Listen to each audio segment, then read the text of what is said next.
Welcome to టియానోస్ kitchen Telugu. ఈరోజు recipe చాలా simple, చాలా టేస్ట్ గా ఉండే కొత్తిమీర రైస్ తయారు చేసే విధానం. రండి ఇది ఎలా తయారు చేయాలో చూసేద్దాం. లాస్ట్ వరకు కూడా స్కిప్ చేయకుండా చూడండి, చాలా టేస్ట్ గా ఉంటుంది.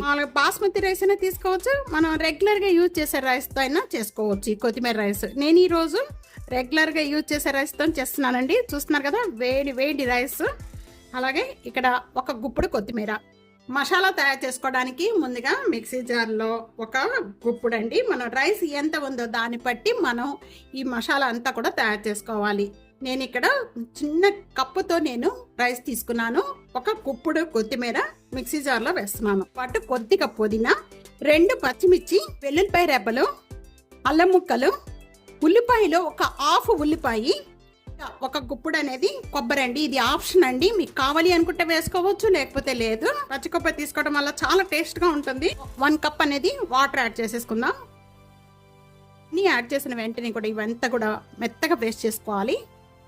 మిక్సీ జార్ పట్టుకున్న పేస్ట్ అంతా, మసాలా పేస్ట్ అంతా కూడా రెడీ అయిపోయింది. ఈ విధంగా బాగా మెత్తగా చేసుకోవాలండి. ఇలా చేసుకున్న పేస్ట్ అంతా కూడా సైడ్ పెట్టేసుకోండి. నేను ఇక్కడ ఒక 2 టేబుల్ స్పూన్ నెయ్యి వేస్తున్నాను.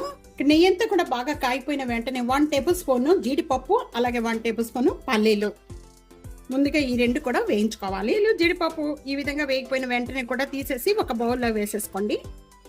3 లవంగాలు, 2 యాలకులు, కొద్దిగా దాల్చిన చెక్క, 1 స్టార్, 2 మరాఠీ మొగ్గలు, 1 ఆనియన్, 1 పచ్చిమిర్చి. మనం పచ్చిమిర్చి ఆల్రెడీ మనం మసాలాలో వేసుకున్నాం కాబట్టి పచ్చిమిర్చి 1 తీసుకోండి.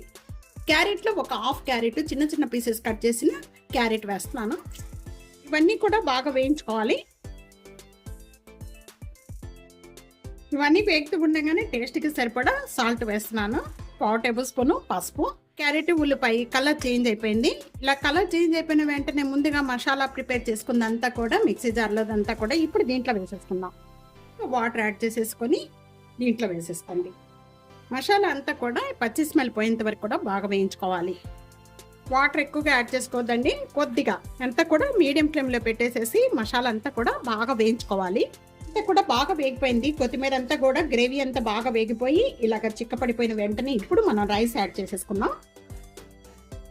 ఇలా కొద్దిగా వేసుకుంటూ రైస్ మసాలా పట్టించండి, అప్పుడు అంతా కూడా బాగా కలుస్తుంది. బాగా కలుపుకోవాలి. కరెక్ట్గా రైస్కి మసాలాకి కరెక్ట్గా సరిపోయి కలర్ చూసారా ఎంత బాగుందో. చాలా టేస్ట్గా ఉంటుందండి. చాలా ఈజీగా తయారు చేసుకోవచ్చు. చాలా సింపుల్గా, చాలా టేస్ట్గా ఉంటే కొత్తిమీర రైస్ రెడీ అయిపోయింది. ఇప్పుడు మనం సర్వింగ్ ప్లేట్లో తీసుకుందాము. ఎంత కలర్ఫుల్గా ఉందో అంతే టేస్ట్గా ఉంటుంది. సింపుల్గా చేసుకోవచ్చండి. పల్లీలు వేయించుకున్నాము, అవన్నీ కూడా ఇప్పుడు మనం దీనిపైన వేసేసుకోండి. తప్పకుండా ఈ రెసిపీ ఇదే విధంగా ట్రై చేయండి. ట్రై చేసి మీకు ఎలా ఉందనేది కామెంట్స్లో తెలియజేయండి. వీడియో 4 షేర్ చేయండి, లైక్ చేయండి. టియానోస్ కిచెన్ సబ్స్క్రైబ్ చేసుకోండి. Thank you for watching.